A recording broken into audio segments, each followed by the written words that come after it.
તો આ તરફ ઓલપાડના આટોદરા ગામ નજીક હાઈવે પર ડમ્પરમાં આગની ઘટના સામે આવી। આટોદરા ગામે મારુતિ સોસાયટી નજીક આગની ઘટના સામે આવી છે। હાઈવે પર જ ડમ્પરમાં આગ લાગી હતી। ડમ્પર ચાલકે હાઇડ્રોલિક ઊંચી કરતા જ ડીજીવીસીએલના તારને અડી જતા આગ લાગી હોવાની માહિતી સામે આવી છે।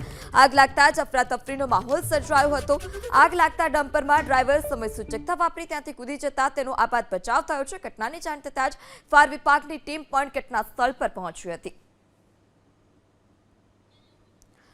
તો આટોદરા પાસે ડમ્પરમાં આગની ઘટના અને આગમાં ડમ્પર ચાલકનો આપાત બચાવ થયો છે। સમયસૂચકતા વાપરી જે ડમ્પર ચાલક હતો તે ત્યાંથી નીચે ઉતરી જતા કૂદી જતા તેનો આપાત બચાવ થયો છે। ઘટનાની જાણ થતાં જ ફાયર વિભાગની ટીમ પણ ઘટના સ્થળ પર પહોંચી હતી। પાણીનો મારો ચલાવી જે ડમ્પરમાં આગ લાગી હતી તેને કાબૂમાં લેવામાં આવી છે।